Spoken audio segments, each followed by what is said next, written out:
कक्षा नवम गणित असाइनमेंट भाग 2 अक्टूबर माह में आप सभी का स्वागत है। आइए प्रश्न क्रमांक 3 को देखते हैं। यदि cos a बराबर 4/5 हो तो cot a minus sin a upon 2 tan a का मान ज्ञात कीजिए। ध्यान दीजिए, यहाँ पर हमको त्रिकोणमिति का जो प्रश्न दिया हुआ है उसको लिख लेना चाहिए। cos a बराबर 4/5 ये प्रश्न में दिया गया है। ठीक है, तो इसके आधार पे हम एक समकोण त्रिभुज बना लेते हैं। आइए ध्यान दीजिए, एक छोटा सा त्रिभुज बना लीजिए। ऐसे नामकरण कर देते हैं ABC। ये 90 अंश का कोण हो गया और यहाँ पर cos A दिया है, यानी न्यून कोण A मान रहे हैं तो इसको A ही रहने दीजिए। ठीक है, अगर यहाँ पर थीटा होता तो इसको हम थीटा मान लेते। तो यहाँ लिख लीजिए, माना कि ABC एक समकोण त्रिभुज है जिसमें कोण B बराबर 90 अंश, कोण A न्यून कोण है तथा 90 अंश के सामने वाली भुजा जो है कर्ण होगी, तो कर्ण क्या हो गया, AC है। तो अगर कर्ण यह है और न्यून कोण A है तो न्यून कोण A के सामने वाली जो भुजा है सम्मुख भुजा वो लंब होगी। तो लंब क्या हो गया, BC है। आधार AB हो गया, आधार AB। ठीक है, ध्यान दीजिए, यहाँ पर चूंकि cos A बराबर 4/3 दिया है, तो चूंकि cos A बराबर 4/5 और cos यानी होता है आधार बटे कर्ण। ठीक है, इसका अर्थ हुआ आधार का मान कितना है, 4। आधार भुजा AB का मान हो गया 4, कर्ण AC का मान हो गया कितना, 5। तो तीसरी भुजा BC अर्थात लंब का मान हमको चाहिए। ठीक है, तो यहाँ पर इसको लिख दीजिए, आधार AB बराबर हो गया 4, कर्ण AC बराबर हो गया 5, लंब BC बराबर हमको ज्ञात करना है। तो बोधायन पाइथागोरस प्रमेय से हम जानते हैं कि समकोण त्रिभुज में अगर कोई दो भुजाओं का मान अगर मालूम है तो तीसरी भुजा का मान निकाल सकते हैं। तो यहाँ पर लिख देंगे, बोधायन पाइथागोरस प्रमेय से, बोधायन पाइथागोरस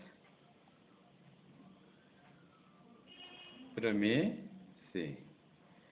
तो प्रमेय है लंब का वर्ग धन आधार का वर्ग बराबर कर्ण का वर्ग। ठीक है, लंब का मान BC वर्ग मालूम नहीं है, आधार AB तो इसका मान 4 है तो 4 का वर्ग, कर्ण AC इसका मान 5 है तो 5 का वर्ग। हल कीजिए तो BC वर्ग प्लस 4 चौक 16 हो गया और 5 पंचे 25। 16 को पक्षांतर करके BC का मान निकाल लेंगे तो ये हो जाएगा 25 ऋण 16। पक्षांतर कर रहे हैं ना, पक्षांतरण से। आगे BC वर्ग बराबर 25 में 16 गया 9, तो BC वर्ग बराबर हो जाएगा 9 यानी 3 का वर्ग हो गया, तो BC बराबर हो जाएगा 3। BC यानी लंब, तो लंब का मान हो गया 3। अब हमको क्या क्या चाहिए, अब हमको आइए अब हम यहाँ पर देखते हैं cot A minus sin A upon 2 tan A। तो सबसे पहले हमको कॉट ए का मान निकालना है, साइन ए का निकालना है और टेन ए का। तो अब यहाँ लिख देंगे, ध्यान दीजिए अब, ठीक है। अब तो यहाँ पर लिखेंगे कॉट ए। कॉट यानी होता है आधार बटे लंब, आधार बटे लंब। आधार दिया है मान 4 और लंब का मान मिला है 3, तो इस प्रकार 4/3। 10 का ले लेंगे, 10a, तो इसी का व्युत्क्रम होता है, तो 10 यानी लंब बटे आधार यानी कि 3/4 तथा अगला त्रिकोणमितीय अनुपात चाहिए हमको साइन ए। साइन ए यानी होता है लंब बटे कर्ण।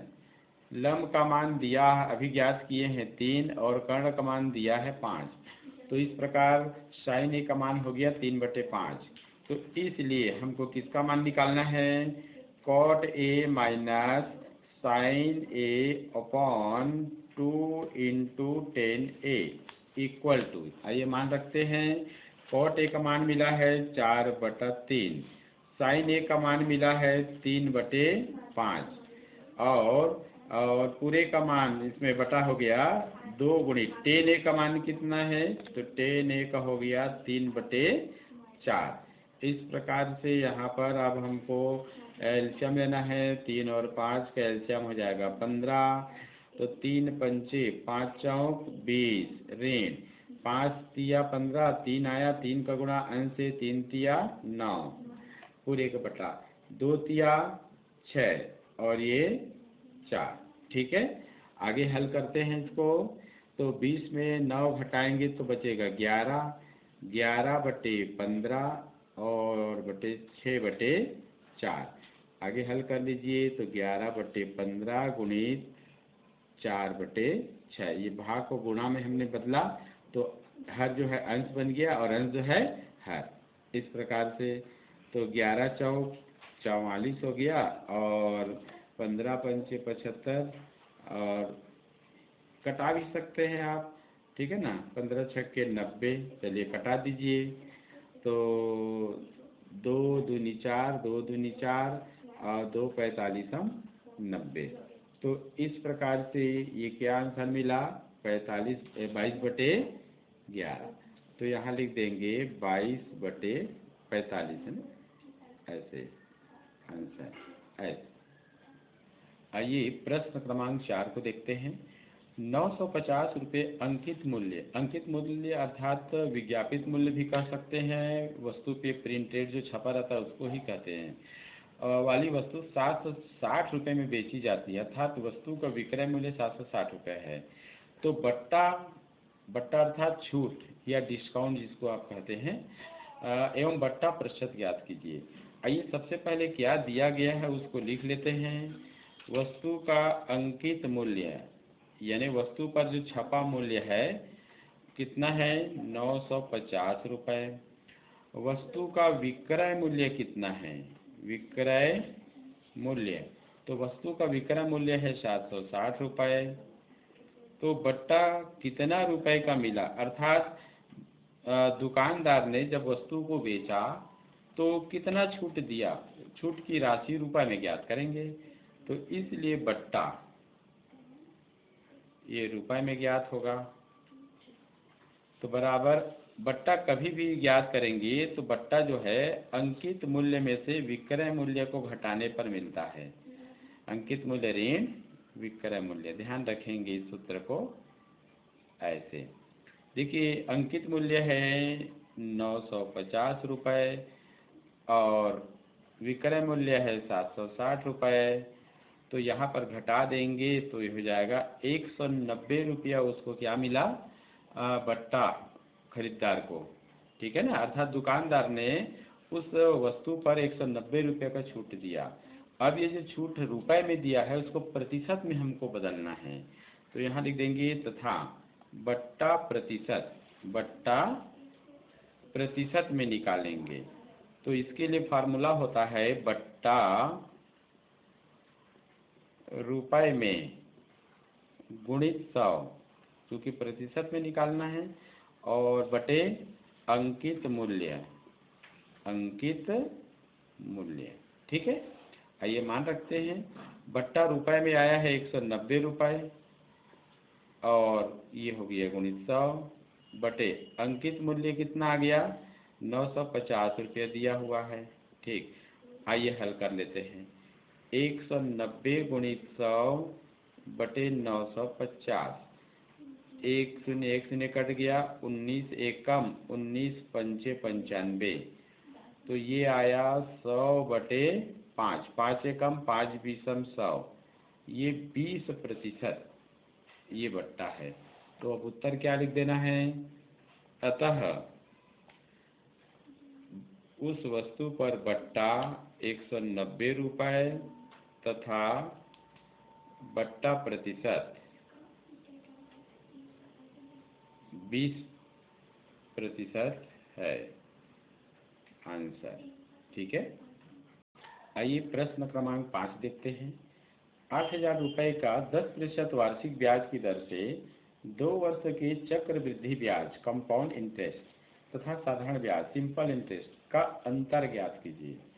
यह प्रश्न आप लोग के लिए कि ये साधारण ब्याज और चक्रवृद्धि ब्याज संबंधी है। आइए सबसे पहले क्या दिया गया है उसको लिख लेते हैं। तो ये जो 8,000 रुपये है ये मूलधन है। आइए लिखते हैं मूलधन P बराबर 8,000 रुपये। दर, ब्याज की जो दर है वो जिसको R से दर्शाते हैं, ये 10% यहाँ लिख देंगे वार्षिक, एनुअल है ये। और समय, समय जिसको हम यहाँ N से दर्शा रहे हैं 2 वर्ष है। तो हमको क्या ज्ञात करना है, हमको ज्ञात करना है चक्रवृद्धि ब्याज जिसको CI कंपाउंड इंटरेस्ट बोला जाता है, और साधारण ब्याज I सिंपल इंटरेस्ट, ये दोनों ज्ञात करके दोनों का हमको अंतर निकालना है। CI माइनस I बराबर क्या होगा। ठीक है। आइए चक्रवृद्धि ब्याज ज्ञात करने के लिए एक सूत्र का प्रयोग करते हैं। A बराबर P 1 धन R बटे 100 पूरे का घात n। A जो है मिश्र धन है, अमाउंट। आइए मान रखते हैं P का मान दिया हुआ है 8,000, 1 धन दर 10 बटे 100, समय है 2। हल करेंगे तो A बराबर 8,000, 100 धन 10 110, लघुत्तम लेके आपको जोड़ना है ऐसे। ठीक है। यहाँ पर 1 शून्य कैंसिल कर देंगे तो क्या आएगा 8,000, ठीक है ना, गुणित 11 बटे 10 पूरे का घात 2। तो A बराबर ये हो गया 8,000 गुणित 11 बटे 10 गुणित 11 बटे 10, 2 शून्य नीचे और 2 शून्य ऊपर कट गया जी। तो ये हो जाएगा A बराबर 80 गुणा 11 गुणा 11। ठीक है। तो A बराबर, इसको आप गुणा करेंगे तो इसका जो गुणनफल हो जाएगा 11 गुणित 11 121 हो गया, और गुणित 80 करेंगे तो ये आपका हो जाएगा 9,680 रुपये। ये मिश्र धन है, इसके द्वारा हमको चक्रवृद्धि ब्याज ज्ञात करनी होगी। तो इसलिए CI बराबर, तो मिश्र धन में मूलधन को हटा दिया जाता है। मिश्र धन है 9,680 और मूलधन है 8,000, घटाएंगे तो आ जाएगा 1,680 रुपये। ये CI यानी चक्रवृद्धि ब्याज हुआ। ठीक है। अब हमको क्या करना है, साधारण ब्याज निकालना है। अब साधारण ब्याज के सूत्र से, तो साधारण ब्याज अर्थात I बराबर मूलधन गुणित दर गुणित समय, यहाँ पर समय को T से लिया जाता है साधारण ब्याज, और बटे 100। I ये हो गया 8,000, दर है 10%, समय है 2, और ये बटा 100। ठीक है। तो I बराबर, यहाँ पर ध्यान दीजिए 1 शून्य कट गया, 800 गुणित 2 यानी हो गया ये 1,600 रुपये। साधारण ब्याज आ गया 1,600। हमको दोनों ब्याज में अंतर, तो यहाँ लिख देना है प्रश्नानुसार ब्याज में अंतर, ब्याज में अंतर। तो CI ऋण I, CI है 1680 और I है 1600, घटा लीजिए तो ये हो जाएगा 80 रुपये। इस प्रकार दोनों ब्याज का अंतर 80 रुपये प्राप्त होता है। तो अब उत्तर लिख देंगे। अतः चक्रवृद्धि ब्याज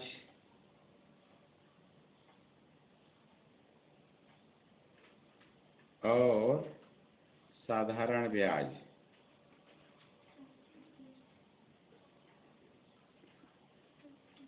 का अंतर 80 रुपये प्राप्त होता है। इस प्रकार ये हो गया उत्तर।